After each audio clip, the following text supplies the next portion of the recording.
back in the days when we had definition of computers, they would always tell you that computer is an electronic device, something like computer is an electronic device. This is just by the way, anyway, we are going to extract what we need. Electronic device that is capable of accepting input, accepting data through the input devices,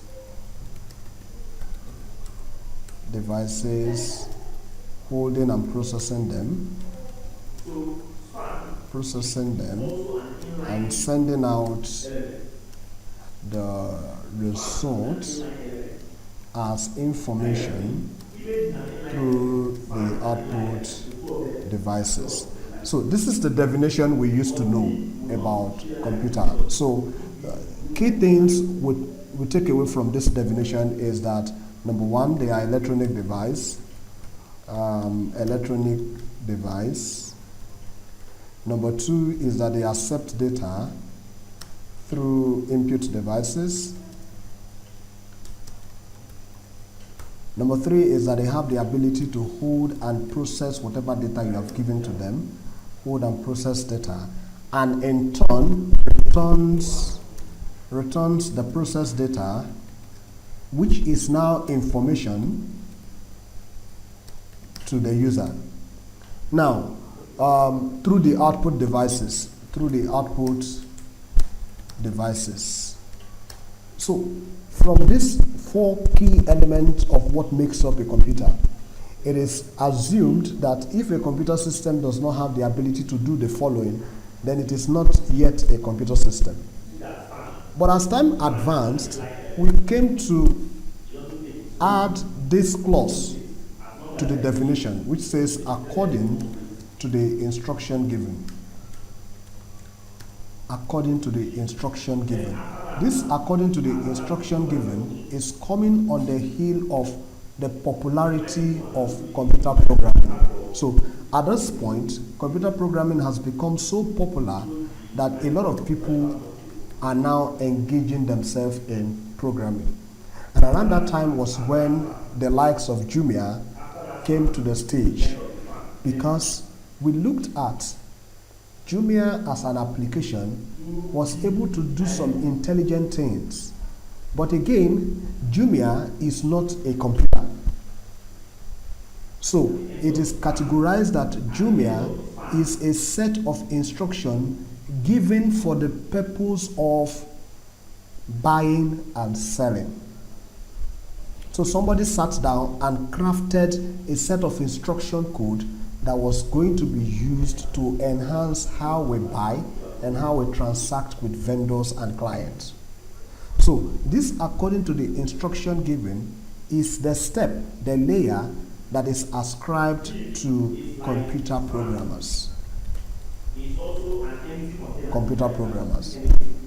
But it is also very important, a key element to note here is that unless you are going to present a paper during University of Katangora's matric or convocation, we might not really need to begin to think about this thing, because this is something they will teach us in school.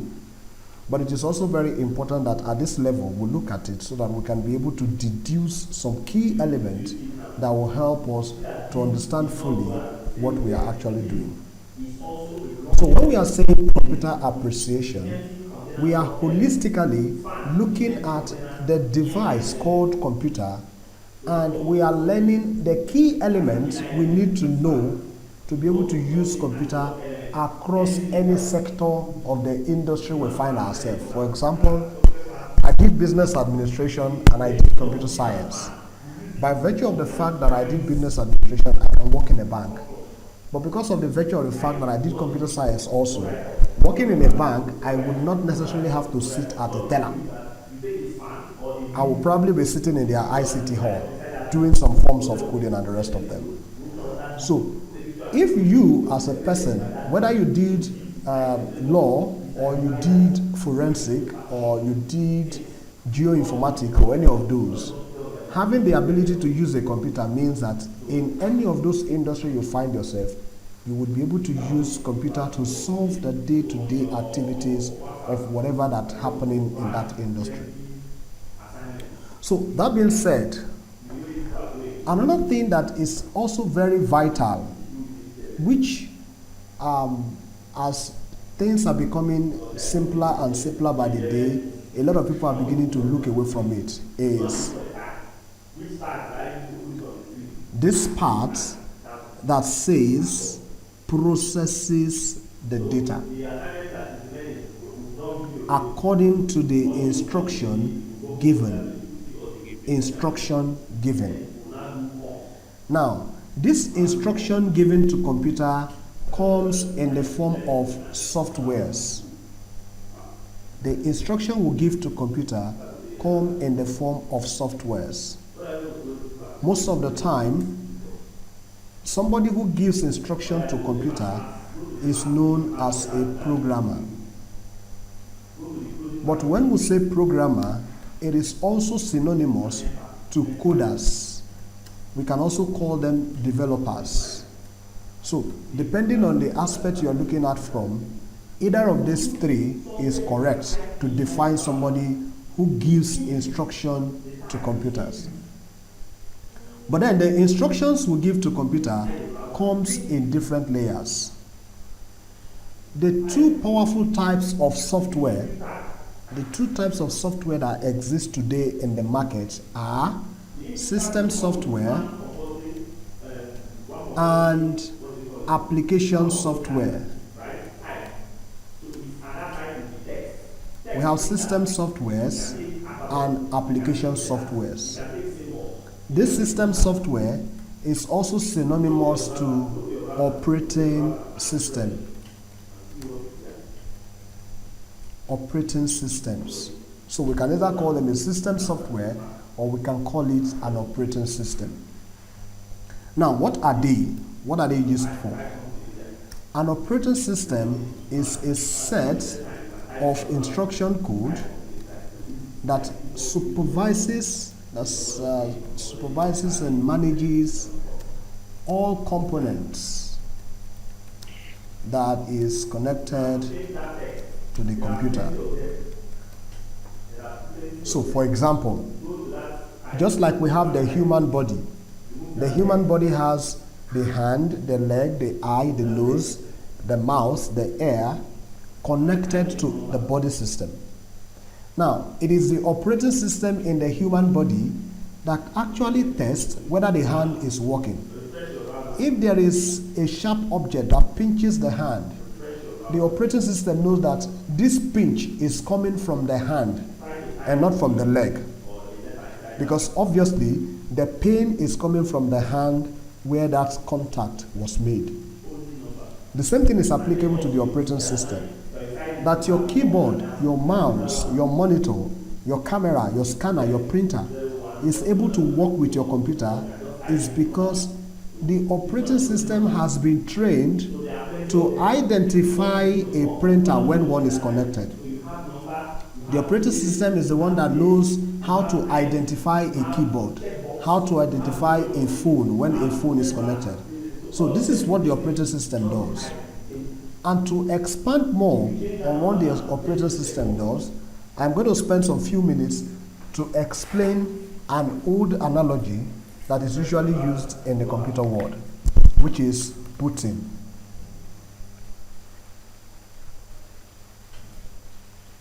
On a layman term, they will tell you that booting is the process of starting up your computer, isn't it?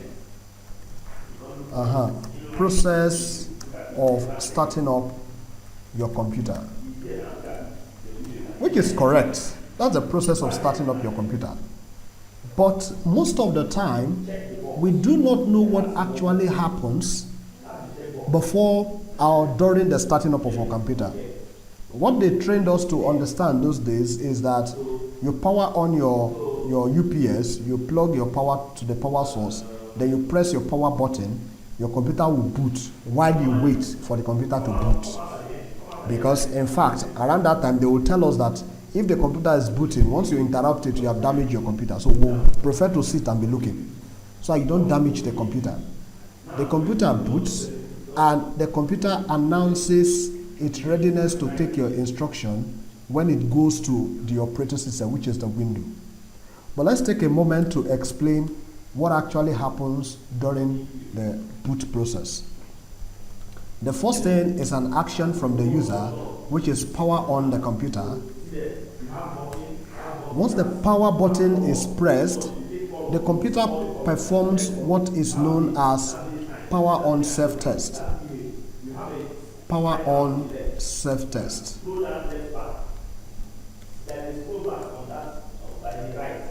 So this power on self-test is actually the time the computer will confirm that the keyboard is connected and is working, that the mouse is connected and is working, the monitor is connected and is working, the random access memory is actually working, and so on and so forth.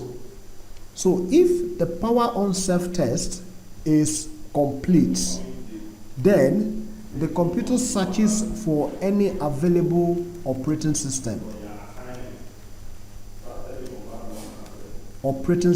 Now we are back to this operating system again. So you see that the operating system is not actually the brain behind the computer's operation. The computer has something we call the BIOS. Which is basic input output system. So this is a list. This is a template. Let me call it a template. This is a template where the computer understands that this is the interaction it can have with a keyboard. This is the interaction it can have with a monitor. This is the interaction it can have with a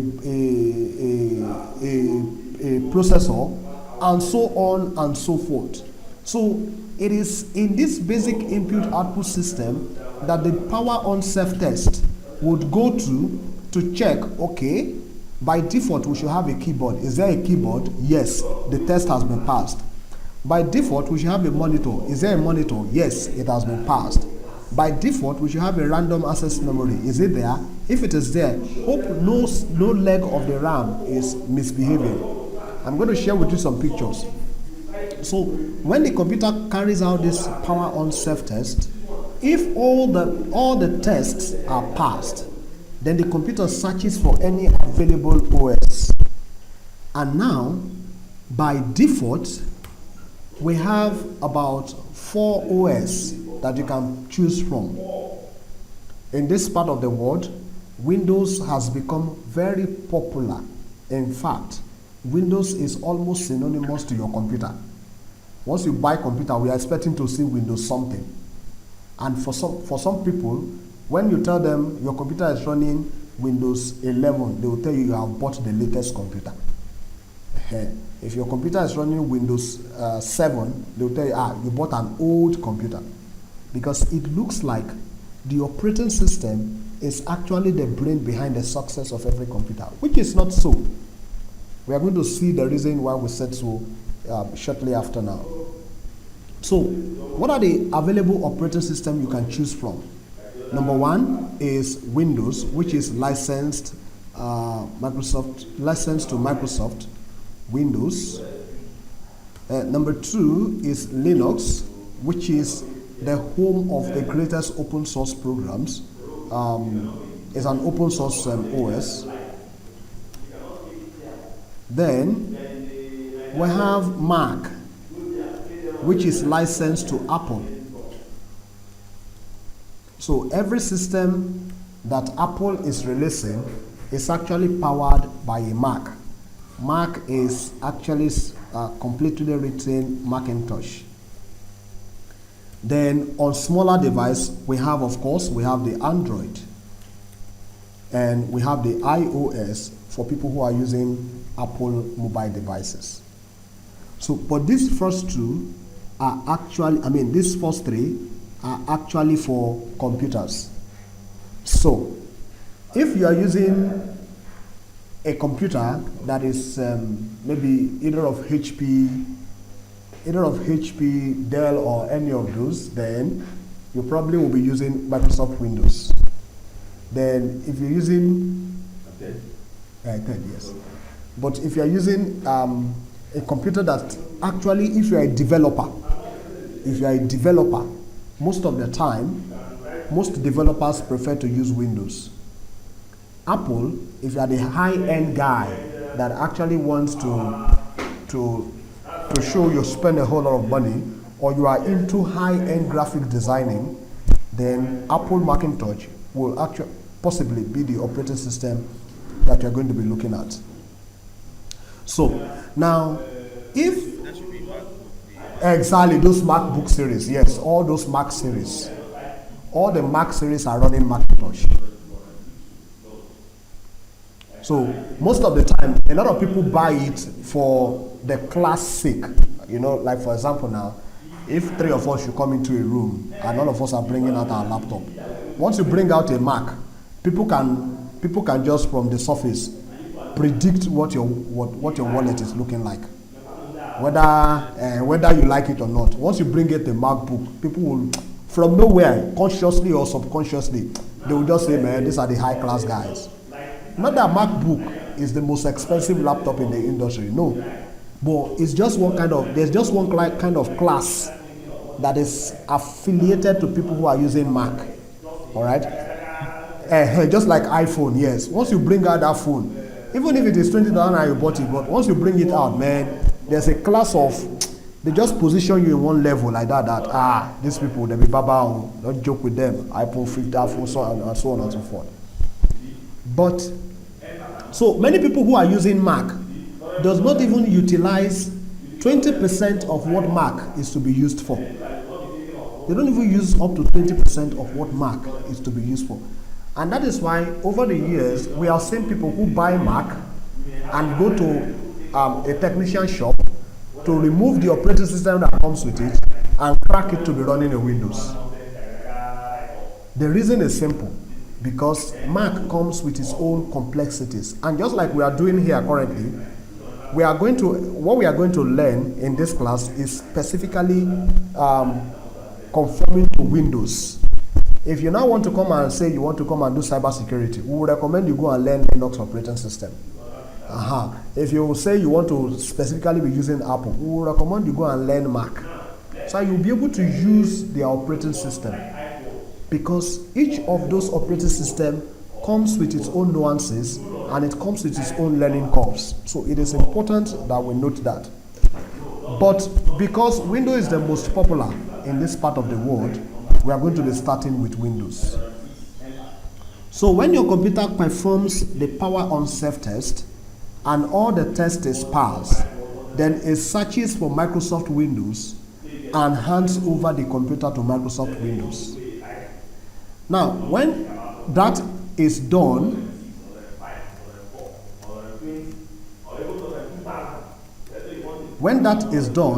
what happens is that Windows operating system, which we and this operating system is what we define as a set of instruction code that supervises and manages, right? That manages all the components, So, all components, right?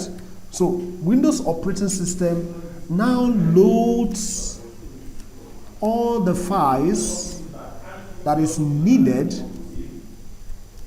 for effective functioning of your computer to the memory. Now, let me explain this line to the memory.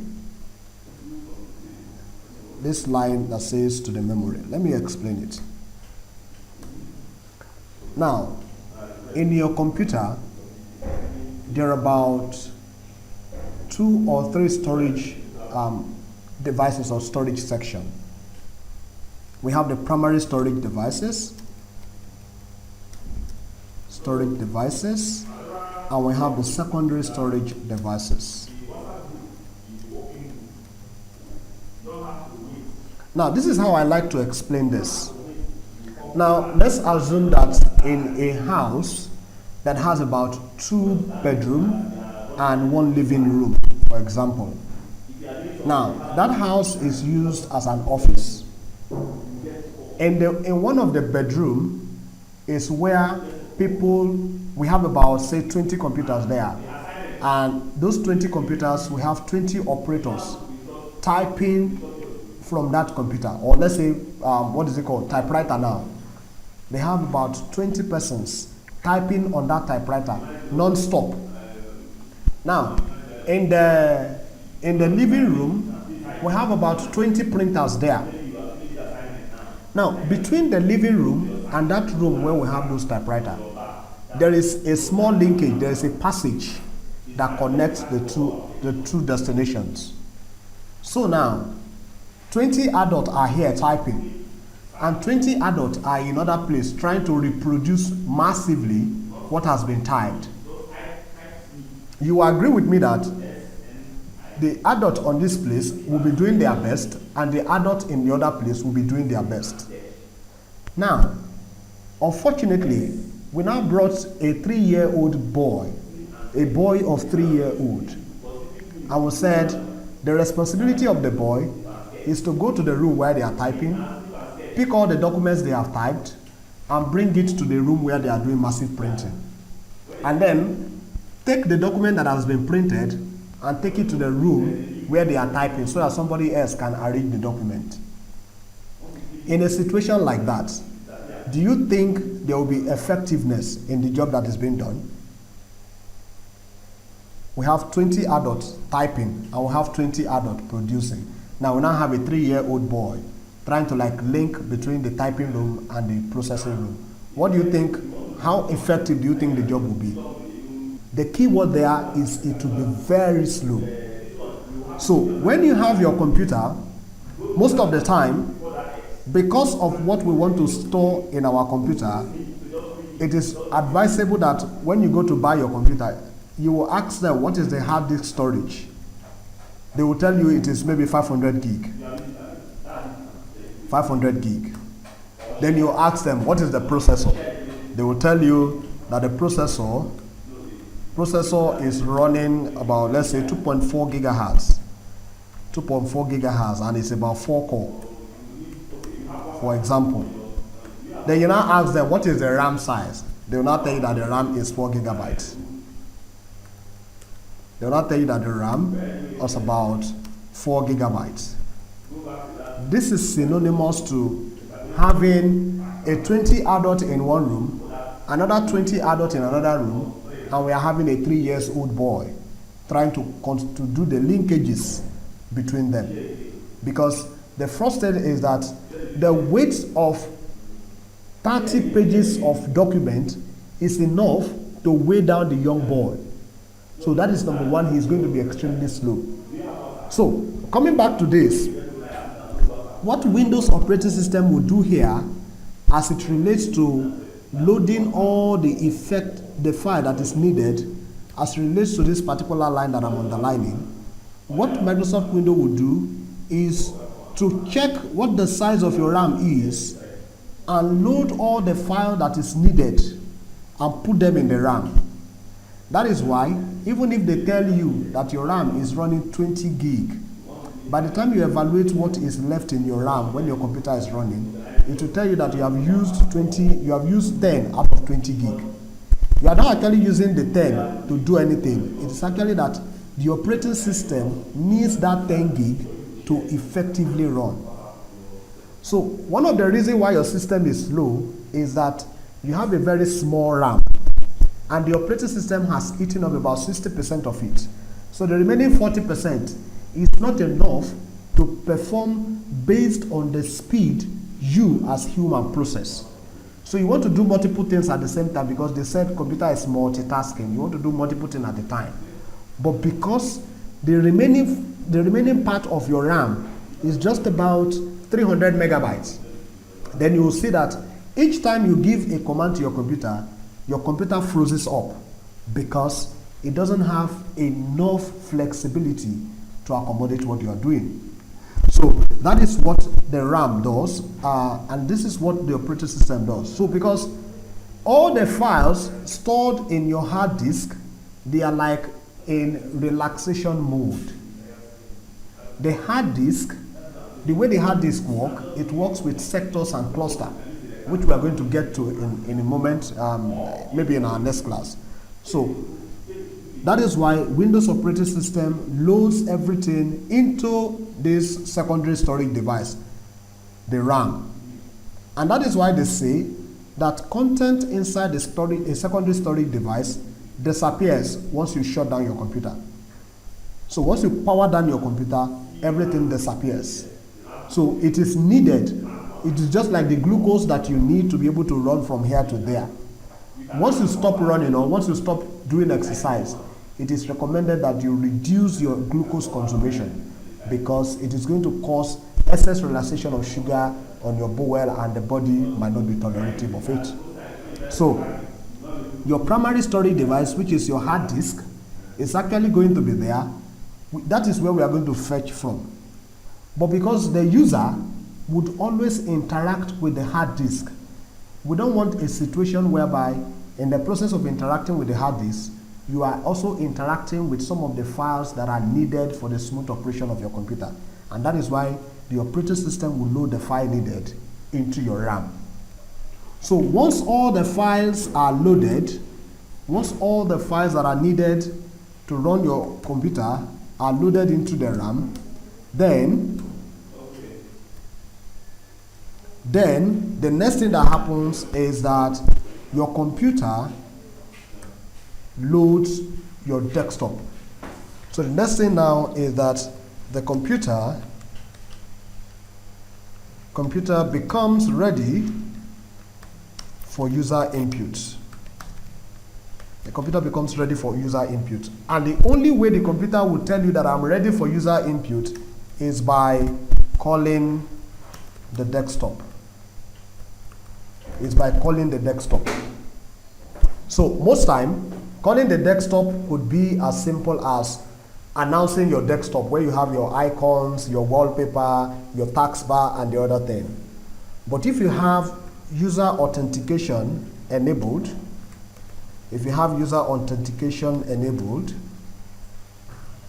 then the operating system will request for your password, for your credentials. Operating system will request for credentials. That is where you now type your username and you type your password to be able to access the operating system. So this is what happens when the computer boots. But most of the time we'll look at it from the surface. Now, sometimes, I don't know if you have encountered it, but maybe computers are becoming faster, more intellectual, and so on and so forth. They are becoming smaller and faster. Maybe if you had used an old computer before, you probably must have come across this thing called dead screen. I don't know if you have come across it before.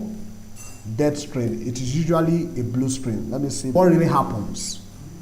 Your computer is not bad when it throws this error. It is not your computer that is having the problem.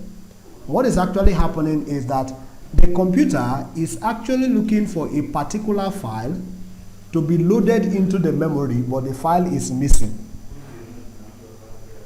The file is missing. So if the computer is unable to load that particular file that is needed for your computer to work, it throws that error. So in that situation, what happens is that you try to fix your operating system. So what happens is that the system is unable to load a particular file that is needed.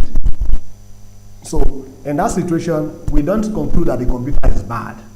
We either conclude on one of two things, which is your operating system is having a missing file, then you replace the file or you reinstall Windows.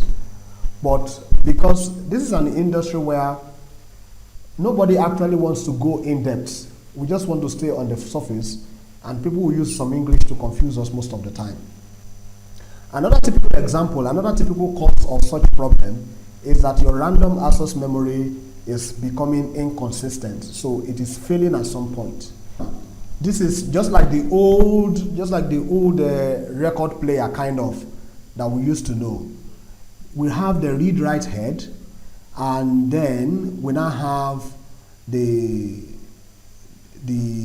platters. We have the platters. So on these platters is actually divided into head and sectors. I mean sectors and clusters.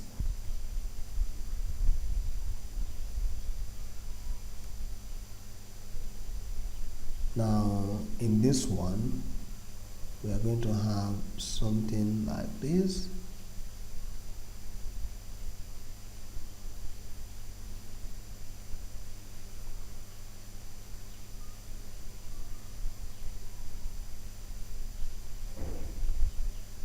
We'll have something like this.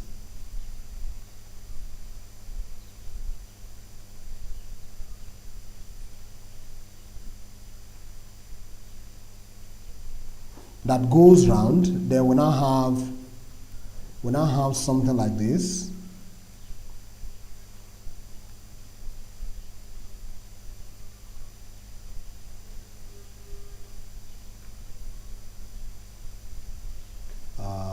Shape field, no field.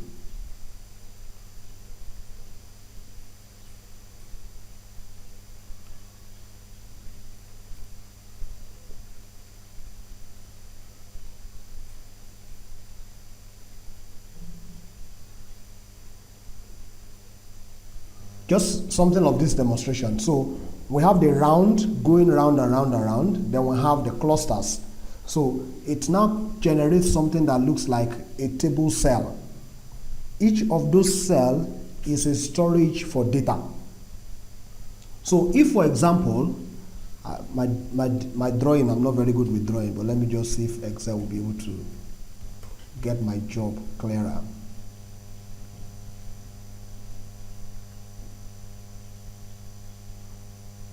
So now, this is how a hard drive looks like.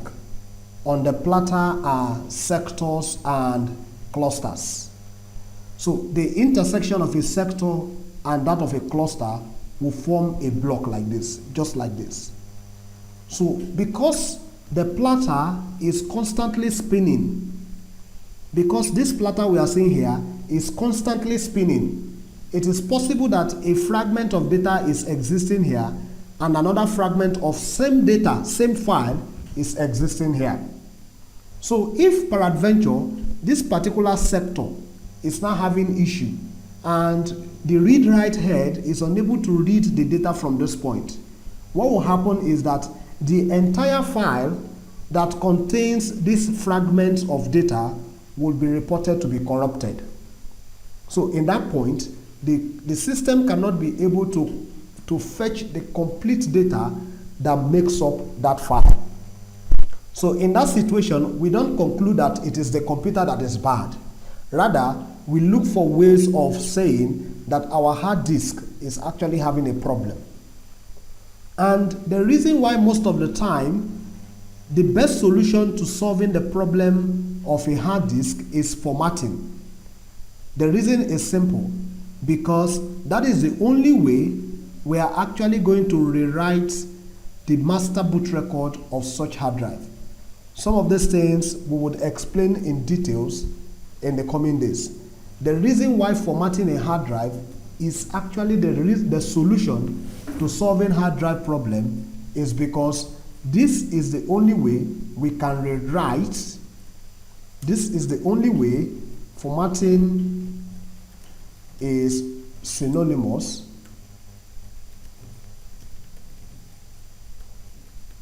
to rewriting the head and sectors rather, the clusters and sectors of your hard drive.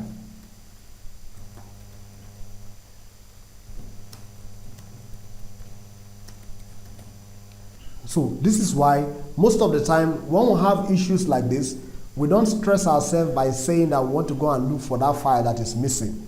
Even though, yes, there are some tools we can use to return we call it recovery tools. We can use it to recover files that are in a dead sector or in a dead cluster. We can use it to recover a file that is in a dead cluster or in a dead sector.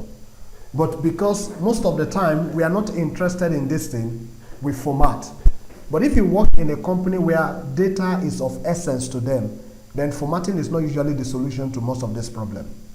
What they will do is that they will conduct some forensic on it and extract the data that is actually having the problem and replace such data.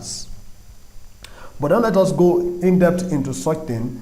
Let us continue what we are doing. So we are saying that the computer would throw a dead screen error when a particular file is missing, a particular file that is needed to run your computer effectively. Once that particular file is missing, then your computer will throw a dead screen. But if there is no file that is missing and the computer is able to fetch all the files, then it returns back this. It asks you to supply your credentials if you have a user authentication, or it loads the desktop for you eventually. That way it shows you that everything is set and we can now continue the use of our operating system. Now that we have explained what happens in booting up, remember we have just considered one section of software, which is system software. We have just considered system software. We are yet to consider application software. So we are still coming to that. But let's see how we can explore some few things around system software before we go ahead to application software. Now, sometimes as a person, when you want to buy a computer, the few things that are actually very intricate, if I will use that language, the few things that are very important to you is what is the hard drive size, what is the processor, and maybe what is the RAM. These are the few things we see on the surface. But importantly, in fact, nowadays they have even come to confuse us the more by introducing the Intel cores and the generations. So sometimes they will tell you it is called i5, 17th generation. And I begin to ask myself, why the 17th generation, where we are in the 21st century, so 24th, what is exactly this problem these people are trying to create for us? As much as I can say, I have not actually gone in depth to begin to explore what is happening. But what I know is that just like evolution, in the beginning we have maybe a bicycle that we definitely have to pedal. We pedal so hard before it can move. Then as time goes on, people are beginning to get bored or stressed. They now created a bicycle that has some gear that we can actually set to make the pedal soft when we are climbing a hill, or make the pedal hard when we are descending a hill, stuff like that. The human mind is always evolving. So what happened is this: a Core i3 is actually running 3 processors by right, or 4 processors by right. So, but what makes it first generation and what makes it 10th generation? This is actually going to be like a certain improvement on the threading. We are going to go into details of threading as time goes on. This actually it might just be a little improvement on the threading. And threading means how many things can a processor concurrently handle per time. So it is still the same 4 processors that are doing the job simultaneously, but we are now saying what and what can the processor concurrently handle at a time. When we get into programming, we are going to deal more on this multi-threading and single-threading and different kind of engine stuffs. But there is a tool that comes with Windows that tells you some certain information you need to know about your Windows. And the tool is found on your run dialog. Actually, as a person, I'm a guy of shortcuts. So most of the time, some of the things I can achieve using shortcut keys, if you ask me to tell you the detailed process of getting there, I don't know. I'm trying to be sincere here. Because over time, I have built myself to just, why do I have to go to start programs, all programs, accessories, and blah, blah, blah, when I can easily press a key on the keyboard and it will get it to me. So there is an accessory tools or an utility tool that comes with Windows. And we can get that utility tools by combining Windows keys. So on my keyboard, let me just do this so we can see our keyboard. Can you see my keyboard? Okay, so this is the Windows key. This one here is the Windows key. It's available on Windows. So pressing Windows and pressing R loads this run dialog. Windows R will load this dialog. If you are using a physical keyboard, you don't press and hold, you don't press and release. You press and hold and then touch R. So it loads this Windows dialog. Then here we'll type DX, D-I-A-G. It is called DirectX Diagnostics. DirectX Diagnostics is a tool that comes with Windows, and it helps us to learn some few things about our computer. You can try it on your computer if you're using Windows. Okay. Okay, so it will load the DirectX diagnostic tool. It might take a minute or two to come up because it is actually going to fetch all the data that we need to know how our computer is operating. It will load a window where you're supposed to press yes. Tab, you can see you have your computer name, which is something you configured yourself, obviously. Press yes. When that one does, you press yes. So it is going to load the DirectX diagnostic tool itself. So system is going to report the basic system configuration that your computer is currently running. Okay, now we can see that our operating system is Windows something, and you can see 64-bit in front of it. Okay, now let me quickly talk about this. Now, bits is actually binary digits. So, the processor has two architectures. There are two architectures of every microprocessors. The two architectures are 32 bits and 64 bits. Now, 64 bits is faster than 32 bits. So if your processor is running a 64-bit architecture, what it means is that every application and every operating system that will go on such processor must be 64 bits. But if your if your system, your processor rather, is running a 32-bit architecture, then it must be 32-bit operating system and 32-bit applications that can work on it. Suffice to say that this is the reason why you have a computer you are using and another person is using another computer, and you found out that there is a program on that computer that you love, and you ask the person to copy the program installer for you, and you copied it and put it on your computer and it's not installing on your own computer. Chances are that the two of you are running a microprocessor that is not compatible with each other. But it also comes with a trick. The trick is this: if you are running a 64-bit operating system, then you can have 32-bit application installed to your computer. Let me show you a sample of it. My C drive, you can see that we'll have program files, and we'll have program files x86. x86 is actually the code name for 32 bits. So what this is trying to tell me is that yes, I am running a 64-bit operating system, and I'm running a 64-bit architecture as a processor. But if I have any need to install a 32-bit application, it will be flagged inside this folder. But for every 64-bit application I install, it will be inside this folder.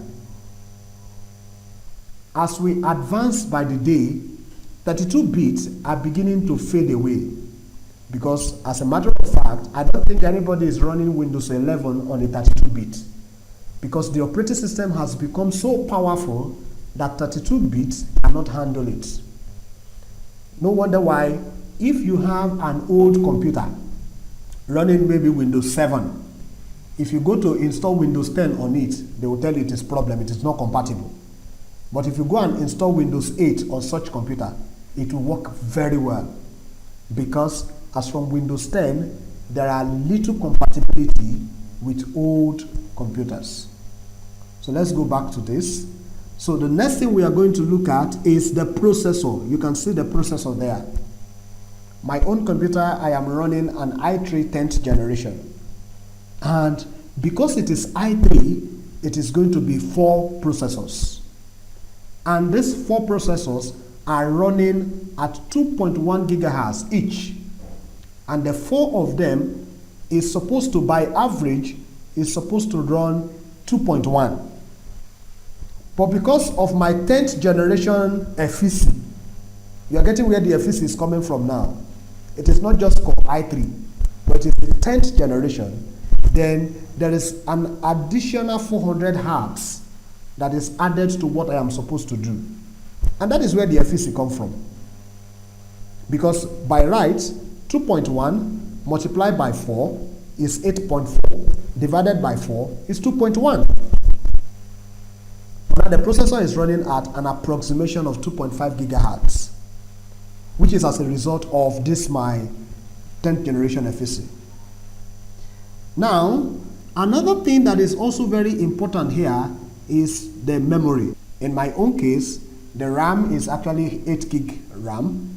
It's running an 8 gig RAM. And my page file. Now, this page file is actually like a virtual RAM. It's actually like a virtual RAM where data, let's say,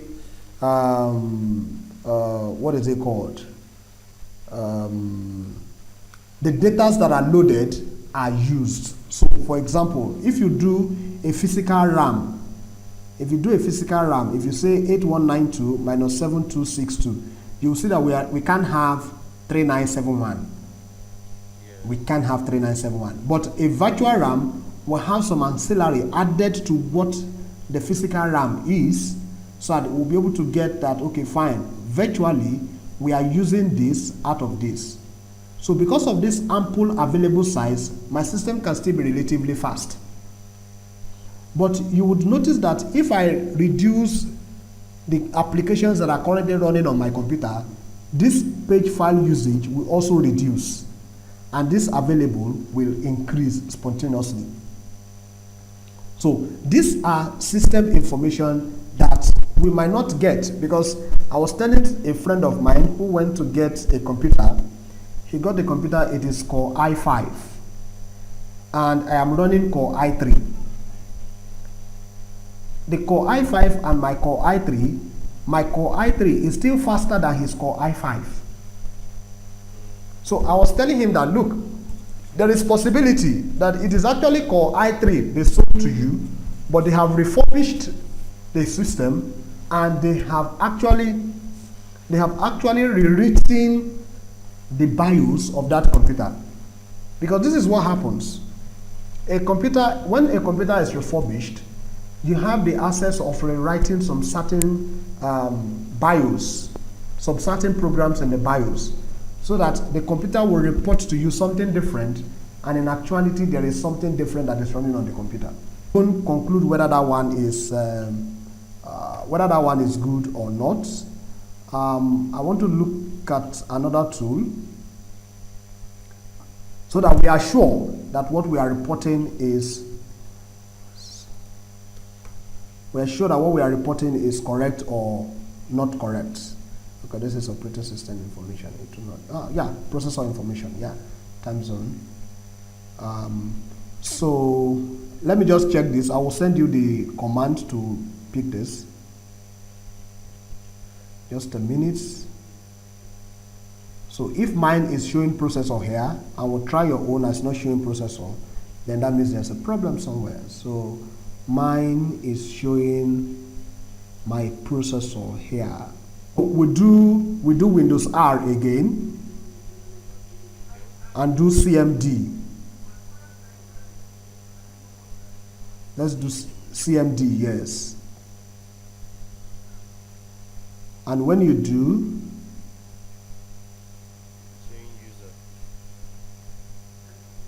user, it will show you something like C users something, right? Yes. Okay, fine. So type system info. This one I highlighted. System info together. Press enter. Okay. So it is going to load some certain things for you.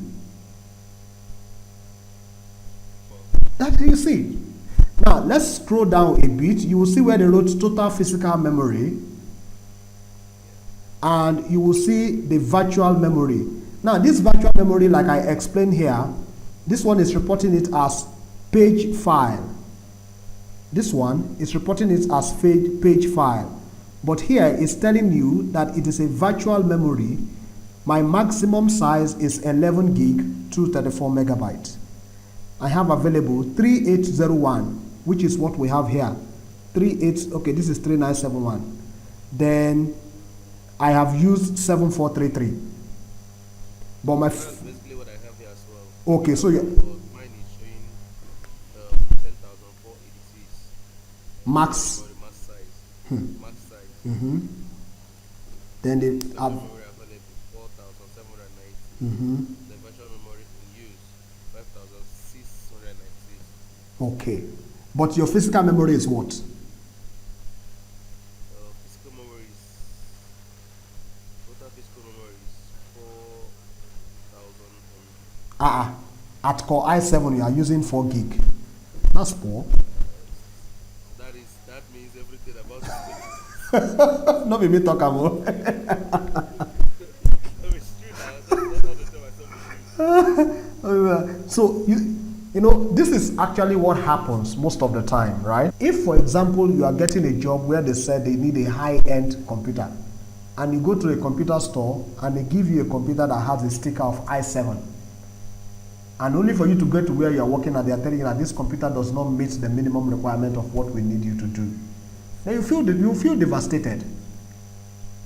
But in actual sense, it is something you should know, that okay, this is how I audit my computer and I know exactly. But anyway, that's by the way. So let's continue. Okay. So the next thing is your display, right? So most of the time, your computer will have an added graphics card. Now, for example, there is a default card. There is a default display card that comes with every computer. And that is why some high-end computers, they will tell you that what is the graphics display or what is the graphics size. If you are somebody who does graphics design a lot, then you need a computer that has a very good display. This display is actually enhanced by the display driver, as we can see here. Card is 4 gig. So suffice to say that your entire computer memory is what I am using as my graphics card. You are getting how it works now. Yeah. But If I use this computer for graphics, it will hang like... exactly, it will be lagging. It might not hang entirely, but it will be slowing down. Now, if your computer does not have an external graphics card, or it does not have an external graphics memory assigned to it, what it will do is it will be eaten from your physical memory. So suffice to say that if your physical memory is 4 gig and your computer does not have a graphics card, what it means is that if you are doing graphic design, a heavy graphic design or playing game on that computer, it will be borrowing from your physical memory. And remember that the physical memory has also been eaten by the operating system when it loaded all the file that is needed to run your computer. So do the maths. The operating system has taken its own. It needs another memory also to be able to perform handshake. Now graphics is coming to take the remaining part of the memory. Now you see why your computer will hang when you are doing stuff like that. So in my own case, I have 4 gig that is allocated to my graphics, and my graphics display is 1920 by 1080. That is about graphics. Direct Draw acceleration is enabled. Direct 3D acceleration is enabled. AGP texture acceleration is enabled. DirectX Ultimate is disabled. When you check your own, you also know what is happening on your own. Sound, obviously, sound is not big a deal, because so long the speaker can talk, you don't need too much sound. Then, even though we have only the keyboard and the mouse, these are the 2 important input devices that we think about most of the time. You can see that there are multiple input devices that come shipped with this computer. Yeah, so these multiple input devices are the devices that your power on self-test will send requests to ensure that they are working. Because even for me, some of these things are not useful for me physically, but the computer is using it somehow. This is actually, we have been able to look at 2 powerful tools, DirectX Diagnostics and the system information on your prompts. So I'm going to close this, and then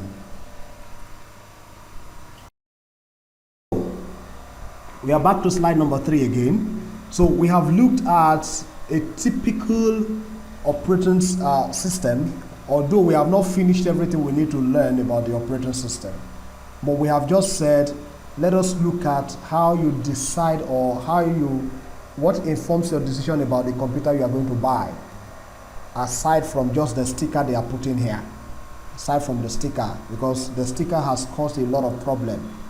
We have people buying something that they are not actually wanting to buy. Okay, so the next one is the application software. So in the case of the application software is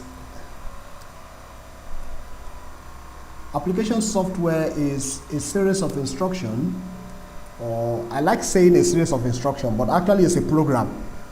But it's just so that we say that software is a series of instructions. So we can say it's a series of instructions, we can call it a program. A series of instructions created for a specific purpose. So for example, Microsoft Word is a document processor. Microsoft Excel is a spreadsheet package.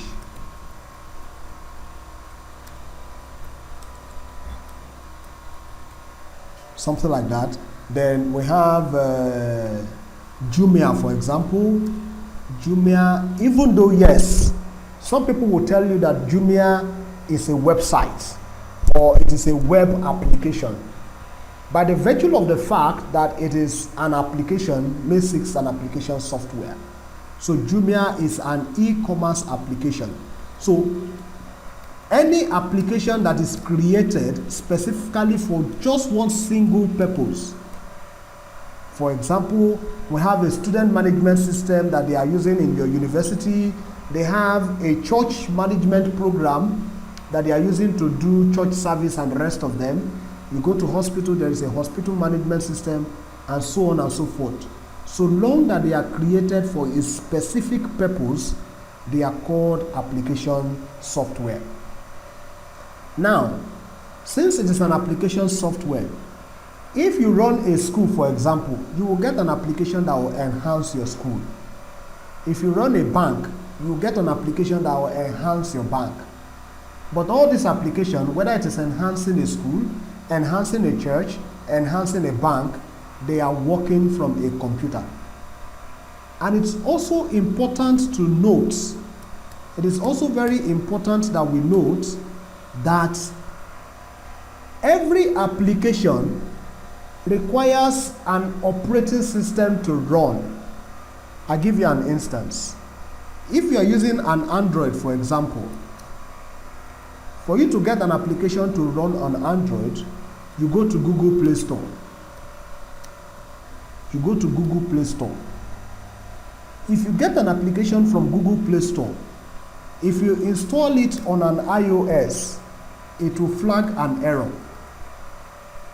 The reason is simple. The two operating systems are not the same.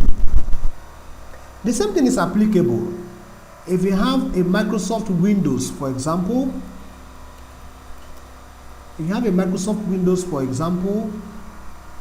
and you also have a Linux operating system, for example, if you get any of these applications and you put them on Linux, it will not work. But now let me ask you, whether you are using Android or you are using iOS, does Jumia work across the two operating systems? So let me explain it. Now, although this one is a little bit higher than this class, but let me quickly explain it. As you know, we said a programmer is someone who gives instruction to the computer. Yeah. That is what a programmer is. Now, as a programmer, we have two divisions of being a programmer. The first one are those who build native applications. And the second one are those who build cross-platform or web applications. Now, for those who build native application, you will see that somebody who builds an application that needs Windows operating system to run will not be the person who is necessarily building for Linux.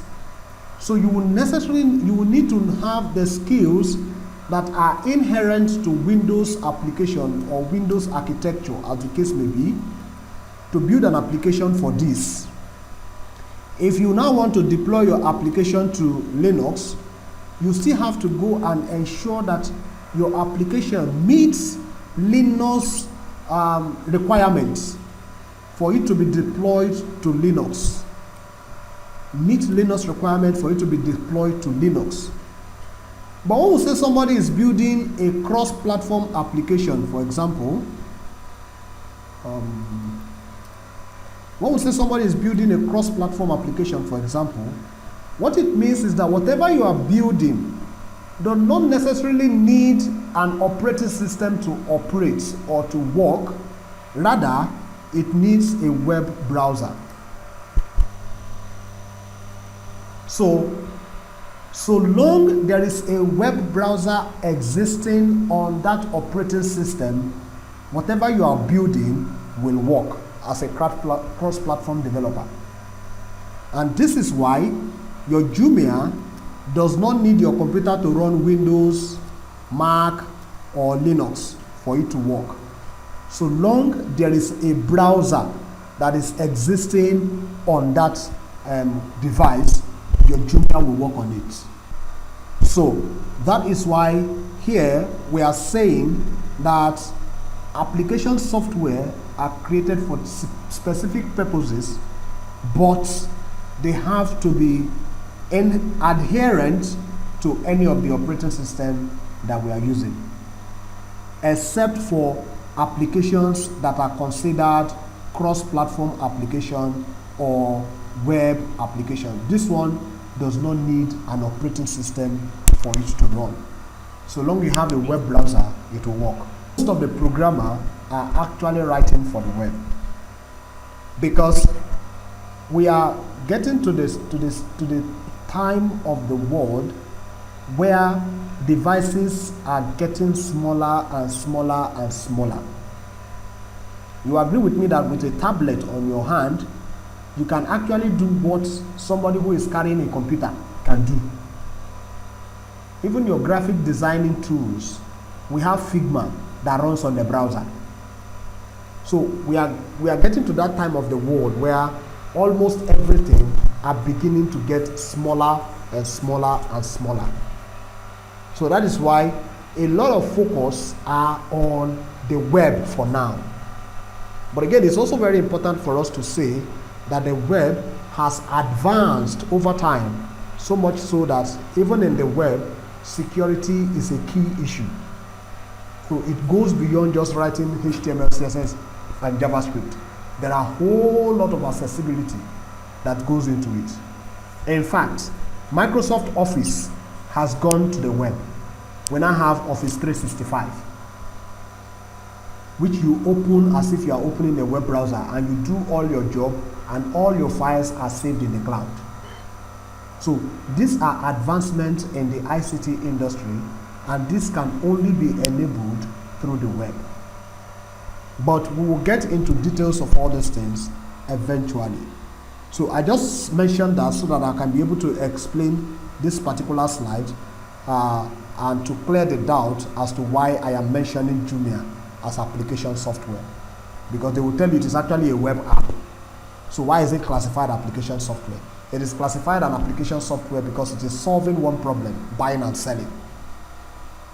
But the platform at which it's running is now what is cutting the argument.